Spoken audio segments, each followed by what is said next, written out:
Guys, kami ang Team G. Ibig sabihin kasi ng Team G nga pala, for short description lang, is G kami sa lahat ng challenges and ready kami sa lahat ng mga bagay and gagawin namin yung best namin para sa sports and sa company. Yan lang. Wow. Kaya Team G lang. Let's go! Go for it.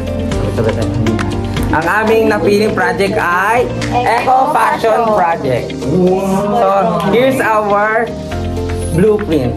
Yan. Bali, ang blueprint namin is Eco Fashion with Spruce. Bali, ang event organizer to si Spruce talaga. Eh, nagkaroon siya ng ganyang project para nga naman sa ating eco-friendly na ating mga gamit eh, para makatulong tayo sa environment.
Module 4 na tayo.